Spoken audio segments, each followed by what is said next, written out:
Hola, mis queridos oyentes. Soy Luna y bienvenidos nuevamente a nuestro espacio de historias que persisten en la memoria.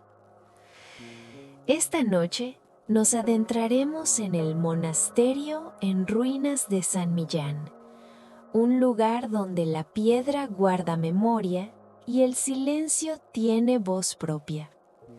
Lo que me fascina de esta historia es cómo los espacios abandonados pueden enseñarnos más sobre la vida que cualquier lugar habitado. Es una reflexión sobre el tiempo, la fe y lo que permanece cuando todo lo demás ha desaparecido. Permítanme invitarlos a un lugar donde los arcos de piedra oscurecida cuentan historias olvidadas, donde el musgo crece como si la naturaleza escribiera sobre la historia del hombre. Sientan el aire frío, el olor del polvo y la antigüedad, la luz quebrada a través de ventanas sin cristales. Que comience el viaje al corazón de San Millán.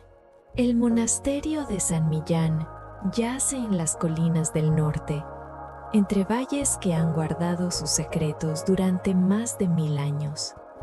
No es un lugar que aparezca frecuentemente en los mapas turísticos, ni en las guías ilustradas de patrimonios históricos.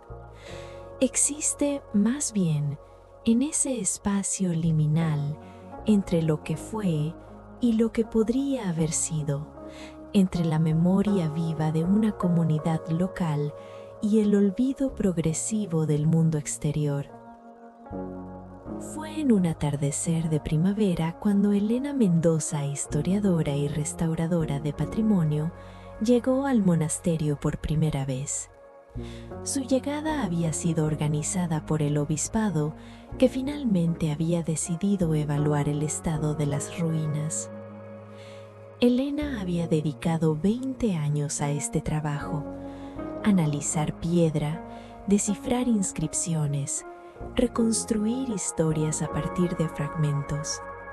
Era excelente en su oficio, pero también posiblemente la persona menos preparada para lo que encontraría en San Millán. La primera impresión fue la del silencio. No era la ausencia de sonido, sino algo más activo, un silencio que parecía estar escuchando. Elena bajó de su automóvil y quedó inmóvil durante varios minutos, sus instrumentos de medición olvidados. El monasterio se elevaba ante ella como una pregunta que nadie se había atrevido a formular completamente. La estructura principal consistía en una iglesia central con naves laterales, un claustro parcialmente colapsado y una serie de dependencias que habían sido dormitorios, cocina, biblioteca. Todo estaba cubierto por un manto de musgo y líquenes que le daba la apariencia de algo vivo, como si la naturaleza estuviera reabsorbiendo la ambición humana de permanencia. Elena comenzó su trabajo metódicamente. Tomó medidas, fotografió, catalogó. Pero conforme avanzaban los días, algo peculiar sucedía. Las noches que debería pasar en el pueblo más cercano, comenzó a pasarlas dentro del monasterio. Primero en su automóvil, luego, cuando el clima permitió, simplemente sentada entre las ruinas, cuaderno en mano, escribiendo notas que gradualmente dejaron de ser académicas. Escribía: los muros no son mudos, guardan conversaciones. He encontrado nombres grabados en la piedra: Fray Mateo, Fray Domingo, Sor Clara. ¿Quiénes fueron? ¿Qué oraciones repetían? ¿Qué secretos compartían en el claustro cuando nadie escuchaba? Una noche, mientras examinaba lo que había sido la biblioteca del monasterio, Elena descubrió un manuscrito. No debería haber estado allí. Debería haber sido llevado a archivo hace décadas. Pero allí estaba, envuelto en cuero deteriorado, sus páginas amarillentas pero legibles. Era un diario, y su autor había sido Sor Clara, una monja cuya vida abarcaba el siglo XVI. Elena leyó toda la noche. Sor Clara escribía sobre la fe, sí, pero también sobre las dudas que la fe no podía resolver. Escribía sobre la comunidad de mujeres que vivían en San Millán, sus conflictos, sus amistades íntimas, la forma en que la oración podía ser tanto un refugio como una prisión. Escribía sobre un amor que no era permitido, una conexión profunda con otra monja, Sor Magdalena, que atravesaba los límites de lo que se suponía debía sentir una mujer consagrada. Lo más impactante era la calidad de la prosa de Sor Clara. Era elocuente, reflexiva, capaz de capturar estados emocionales complejos con una precisión que desafiaba cualquier noción simplista de represión. Era la voz de una mujer pensante, cuestionadora y profundamente sola. Elena pasó semanas en el monasterio. Su evaluación inicial debería haber tomado 10 días, pero se extendió indefinidamente.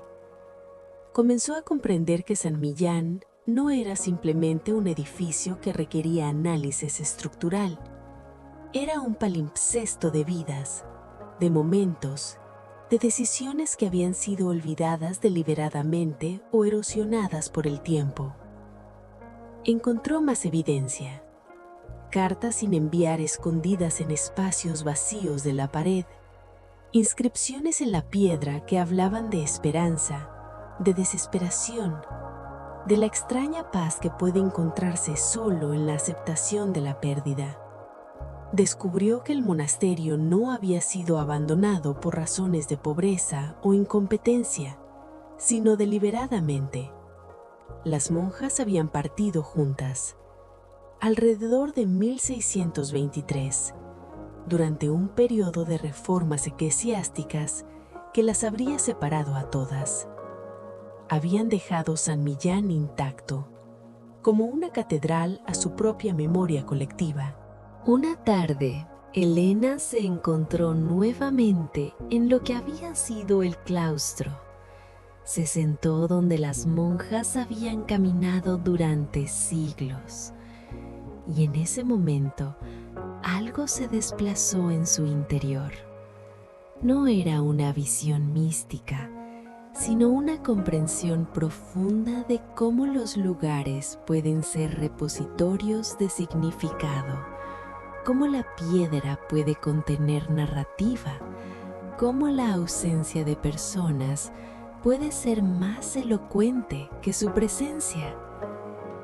Elena comprendió que su tarea no era simplemente restaurar el monasterio, era convertirse en testigo de sus historias. Significaba que los nombres como el de Sor Clara no desaparecieran nuevamente en el olvido. Significaba que San Millán permanecería como voz que hablaba a través de los siglos. Cuando finalmente escribió su informe, Elena recomendó algo inusual. No una restauración completa, sino una conservación cuidadosa que permitiera que el monasterio continuara siendo ruina documentada, ruina interpretada, ruina cuyas historias fueran accesibles a quien quisiera escucharlas. El obispado aceptó la recomendación. Elena regresó a San Millán durante años, trabajando con historiadores locales. Juntos crearon un espacio donde las voces de Sor Clara y sus hermanas estaban activamente presentes, celebradas, honradas. Y así, el monasterio de San Millán dejó de ser una ruina olvidada para convertirse en algo más importante. Un testimonio viviente de que algunas vidas, aunque destinadas al olvido, merecían ser recordadas. La piedra, al final, había sido la guardiana más fiel. Y así concluye nuestro encuentro con San Millán, mis queridos oyentes.